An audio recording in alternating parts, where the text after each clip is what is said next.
زاہد اپنی ساری کمائی اور کاروبار کا حساب کتاب اپنی ماں کے ہاتھ میں رکھتے تھے اور ارحم کی ہر فرمائش پوری کرنا ان کا اولین مقصد ہوتا تھا۔ مجھے یاد ہے جب بھی ہم کہیں باہر جانے کا پروگرام بناتے تو زاہد سب سے پہلے اپنی ماں سے اجازت لیتے اور اکثر وہ ارحم کو بھی ہمارے ساتھ لے جاتے تھے۔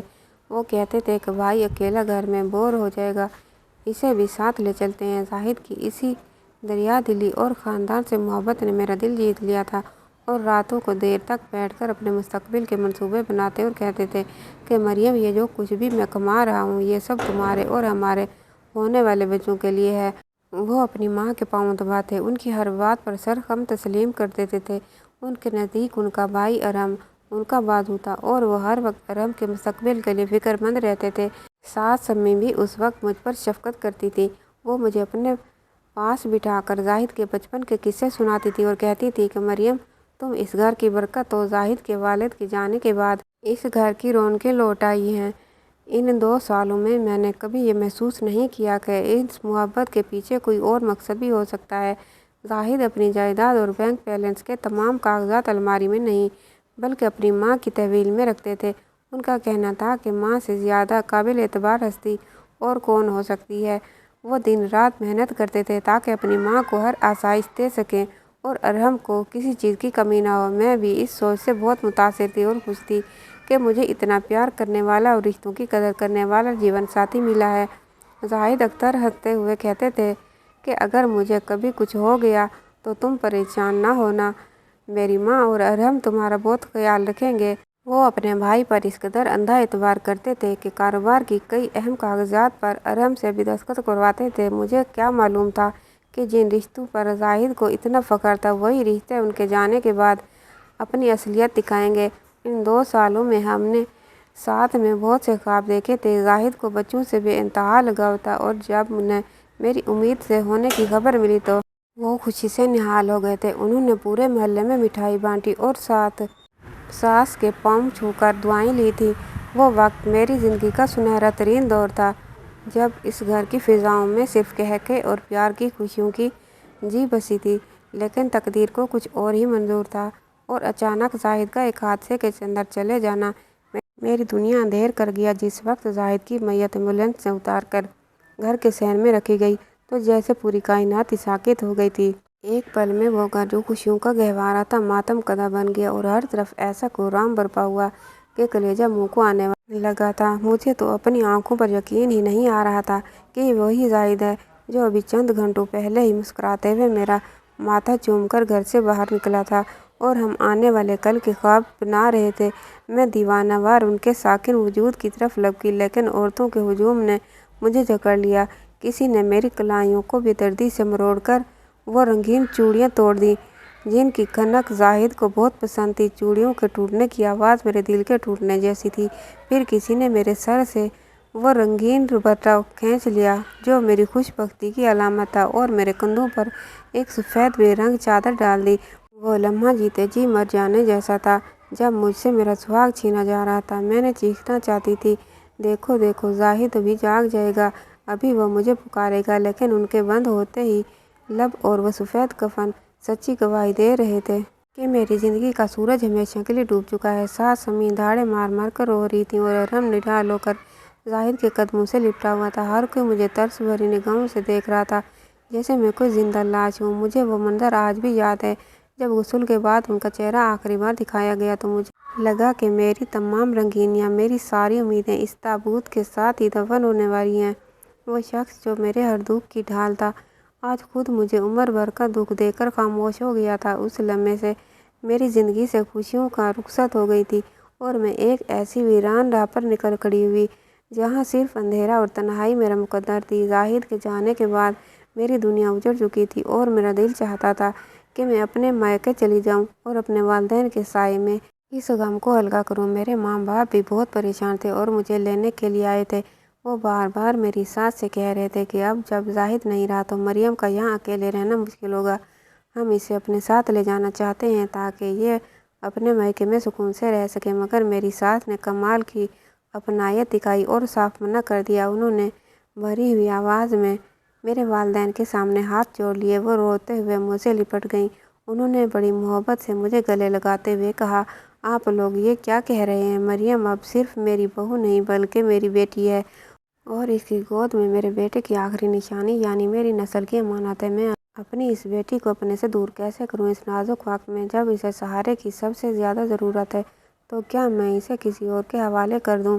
نہیں، میں اس کا پورا خیال رکھوں گی اور اس کی پلکوں پر بٹھا کر رکھوں گی۔ انہوں نے میرے سر پر ہاتھ رکھا اور میرے والدین کو یقین دلایا کہ جتنا پیار اسے یہاں سے ملے گا وہ کہیں اور نہیں مل سکتا۔ میری ساس نے اپنا کہا ہوا ہر لفظ سچ کر دکھایا اور واقعی مجھے سر آنکھوں پر بٹھا لیا اور دن بھر میرے گرد گھومتی رہتی تھی اور ہر وقت میرا حال پوچھتی تھی۔ انہوں نے گھر کی ملازمہ کو سخت ہدایت دے رکھی تھی کہ مریم کو کوئی کام نہیں کرنے دینا اور اس کی ہر فرمائش پوری کرنی ہے۔ وہ خود کچن میں جا کر میرے لیے اپنی نگرانی میں طاقت بخش کھانے تیار کرواتی اور جب تک میں ایک نوالا نہ کھا لیتی وہ میرے پاس سے نہیں اٹھتی تھی۔ مجھے اکثر لگتا تھا کہ شاید زاہد کی کمی پوری کرنے کے لیے اللہ نے ان کے دل میں میرے لیے بے انتہا ممتا بھر دی ہے۔ وہ رات کو سونے سے پہلے میرے کمرے میں آتی اور مجھے دودھ کا گلاس پلا کر خود کمبل اڑاتی تھی۔ ارحم بھی اپنے ماں کے نقش قدم پر چل رہا تھا اور ایک تابعدار بھائی کی طرح میری ہر ضرورت کا سامان بازار سے لا کر دیتا تھا۔ ان کی اس بے لوث محبت نے مجھے اتنا متاثر کیا کہ میں نے اپنے والدین سے کہہ دیا کہ مجھے یہاں کوئی تکلیف نہیں ہے اور میں اپنی ساس کے پاس ہی رہنا چاہتی ہوں۔ میری ساس نے واقعی دن رات ایک کر دیا تھا۔ ان کی ممتا کی چھاؤں تلے مجھے ایک پل کے لیے بھی احساس نہیں ہوتا تھا کہ میں کسی دکھ کی گرفت میں ہوں۔ وہ سارا دن میرے کمرے کے گرد چکر لگاتی، کبھی میرے بالوں میں تیل لگاتی تو کبھی اپنے ہاتھوں سے مجھے لقمے بنا کر کھلاتی۔ جب محلے کی عورتیں اور دور پار کے رشتہ دار خواتین تعزیت کے لیے آتیں اور میری ساس کی خدمت دیکھتیں تو وہ رشک بھری نگاہوں سے میری طرف دیکھتیں کہ مریم بی بی تم واقعی بہت خوش نصیب ہو کہ تمہیں آج کے دور میں ایسی فرشتہ مفت میں ساس مل گئی ہے، ورنہ آج کل کی تو مائیں اپنی سگی بیٹیوں کا بھی اتنا خیال نہیں رکھتیں جتنا یہ تمہارا خیال رکھ رہی ہیں۔ ان کی باتیں سن کر میرا سر فخر سے بلند ہو جاتا تھا اور میں اللہ کا لاکھ لاکھ شکر ادا کرتی کہ اس نے مجھے اتنی بڑی نعمت عطا کی۔ ان عورتوں کے سامنے اکثر ساس امی رو پڑتیں اور کہتیں کہ یہ تو میری زندگی کا کل اثاثہ ہے، اب زاہد کے بعد یہی میری سب کچھ ہے۔ اپنی خوش نصیب بہو کی آنکھوں میں ایک آنسو بھی نہیں دیکھ سکتی تھی۔ ارحم بھی کچھ کم نہ تھا، وہ صبح سے شام تک میری ضرورتوں کے پیچھے بھاگتا رہتا، بھابھی بھابھی کہتے اس کی زبان نہیں تھکتی تھی۔ کبھی وہ بازار سے میرے لیے تازہ پھل چن کر لاتا تو کبھی میری پسند کی کوئی مٹھائی یا چیز لے کر آتا۔ وہ میری ادویات کے نسخے سنبھال کر رکھتا اور گھڑی کی سوئیوں کے ساتھ مجھے یاد دلاتا کہ بھابھی اب کی فلاں کی گولی کا وقت ہو گیا ہے۔ اس کی یہ فکر مندی دیکھ کر مجھے اکثر اپنا چھوٹا بھائی یاد آ جاتا۔ وہ کہتا تھا بھابھی زاہد بھائی تو چلے گئے لیکن میں ان کا سایہ بن کر آپ کے ساتھ رہوں گا، آپ کو کسی چیز کی کمی محسوس نہیں ہونے دوں گا۔ اس کی تابعداری اور ساس امی کی بے پناہ محبت نے میرے گرد ایک ایسا حصار باندھا تھا کہ مجھے باہر کی دنیا کی کوئی پرواہ نہیں رہی تھی۔ وہ دونوں مل کر میرے دکھ کا مداوع کر رہے تھے اور میں ان کے خلوص کے دریا میں بھیجتی چلی جا رہی تھی۔ مجھے لگتا تھا کہ شاید زاہد کی نیکیوں کا صلہ جو ان دونوں کے روپ میں مجھے مل رہا ہے۔ گھر کی فضا اتنی پرسکون اور محبت سے بھرپور تھی کہ میں نے اپنی زندگی کے باقی ایام انہی کے سہارے گزارنے کا پختہ ارادہ کر لیا تھا۔ مجھے کیا معلوم تھا کہ یہ تمام پھل، یہ ادویات اور یہ میٹھی باتیں دراصل ایک بہت بڑی چال کے مورے ہیں، اور جس محبت سے میں ناز کر رہی تھی وہی میرے ہوش و حواس چھیننے کی پہلی سیڑھی تھی۔ شوہر کی یادوں میں نہ جانے کب میری آنکھ لگ گئی، مجھے خبر ہی نہیں ہوئی، اور جب اگلی صبح میری آنکھ کھلی تو سورج کی شعاعیں کھڑکی کے پردوں سے چن کر اندر میرے چہرے پر پڑ رہی تھی۔ میں نے بوجھل قدموں کے ساتھ بستر چھوڑا اور جب کمرے سے باہر نکلی تو پورے وجود پر ایک عجیب سی تھکن اور نکاہت طاری تھی، جیسے میں رات بھر سوئی نہیں بلکہ میلوں کا سفر طے کر کے آئی ہوں۔ میرا سر کسی وزنی پتھر کی طرح سے بھاری ہو رہا تھا۔ اب میں اسی حال میں لڑکھڑاتی ہوئی لان میں آئی اور صوفے پر ڈھیر ہو گئی۔ ابھی میں اپنی پیشانی مسل رہی تھی کہ ان کے گھر کی پرانی ملازمہ ماسی سکینہ دبے قدم میرے پاس چلی آئی۔ اس کے چہرے پر ایک عجیب سی مسکراہٹ اور رازداری تھی۔ میں نے اس سے ساس کا پوچھا تو وہ کہنے لگی بی بی جی وہ تو ابھی تک اپنے کمرے میں سو رہی ہیں، اور ارحم صاحب صبح سویرے ہی وہ خود ہی میرے پاس نیم گرم دودھ کا گلاس لے کر آئی اور بڑے غور سے ادھر ادھر دیکھنے لگی جیسے اسے ڈر ہو کوئی دیواروں کے پیچھے سے ہمیں سن نہ رہا ہو۔ اس نے گلاس میرے ہاتھ میں تھمایا اور پھر جھک کر بالکل میرے کان کے قریب انتہائی دھیمی اور ڈرتی ہوئی آواز میں کہنے لگی، بی بی جی اپنا بہت خیال رکھا کریں، جو نظر آتا ہے وہ ہمیشہ سچ نہیں ہوتا۔ ماسی کی اس پراسرار اور چونکا دینے والی بات پر میں بری طرح چونک اٹھی اور میرے ہاتھ سے دودھ کا گلاس چھلکتے چھلکتے بچا۔ وہ کافی پرانی ملازمہ تھی اور میرے مرحوم شوہر زاہد اس کا بہت خیال رکھتے تھے۔ ان کے جانے کے بعد میں نے بھی اسی روایت کو برقرار رکھا تھا۔ میں جانتی تھی کہ اس کے گھریلو حالات بہت ناسازگار ہیں، اس کے بچے بیمار رہتے ہیں اور شوہر بے روزگار ہے، اس لیے میں چھپ کر اس کی مالی مدد بھی دیتی تھی اور اس کی ہر ضرورت کا پورا دھیان رکھتی تھی، اسی لیے وہ مجھ سے دلی لگاؤ رکھتی تھی۔ لیکن آج اس کے لہجے میں جو خوف اور وارننگ تھی اس نے میرے رونگٹے کھڑے کر دیے۔ میں حیرت اور پریشانی سے اس کا ہاتھ تھاما اور پوچھا، ماسی سکینہ تم کیا کہہ رہی ہو؟ آخر تمہارا مطلب کیا ہے؟ کیا میں گھر میں سب ٹھیک نہیں ہے؟ مگر وہ میری بات کا جواب دینے کے بجائے فوراً سیدھی کھڑی ہو گئی، کیونکہ اسے دور سے کسی کے آنے کی چاپ سنائی دی گئی تھی۔ اس نے اپنی انگلی لبوں پر رکھی اور ایک نظر سیڑھیوں کی طرف ڈال کر تیزی سے کچن کی طرف چلی گئی۔ میں وہیں صوفے پر ساکت بیٹھی رہ گئی اور میرے ذہن میں ہزاروں سوال گردش کرنے لگے کہ ایک وفادار ملازمہ مجھے کس خطرے سے آگاہ کرنا چاہ رہی تھی اور وہ کیا سچ ہے جو میری معصوم آنکھوں کو دکھائی نہیں دے رہا۔ جب ساس امی اپنے کمرے سے نکل کر لان کی طرف آئیں تو ان کے قدموں کی چاپ اتنی بھاری تھی کہ سکینہ فوراً سہم کر کچن میں چھپ گئی اور مجھے جھرجھری سی آ گئی۔ ان کی نظریں اتنی گہری اور تیز تھیں جیسے وہ میرے وجود کے آر پار دیکھ کر میرے دل میں چھپے سوالات کو پڑھنا چاہ رہی ہوں۔ وہ تیزی سے میرے پاس آئیں اور ان کے لہجے میں ایک عجیب سی سختی اور کرختگی تھی جب انہوں نے مجھ سے پوچھا کہ مریم تمہاری طبیعت تو ٹھیک ہے نا؟ تم آج اتنی جلدی بستر سے کیسے اٹھ گئی؟ اور یہ بتاؤ ابھی تم اس ملازمہ سے کیا باتیں کر رہی تھی؟ ان کے سوال کرنے کا انداز اتنا جارحانہ تھا کہ میں ایک پل کے لیے گھبرا گئی۔ مجھے اندازہ ہو گیا تھا کہ انہوں نے شاید دور سے ہمیں باتیں کرتے دیکھ لیا ہے اور وہ اب حقیقت اگلوانا چاہتی ہے۔ میں نے فوراً اپنی گھبراہٹ پر قابو پایا اور مصنوعی مسکراہٹ لبوں پر سجا کر کہا کہ کچھ نہیں اماں، بس وہ مجھ سے دوپہر کے کھانے کے بارے میں پوچھ رہی تھی کہ کیا پکانا ہے۔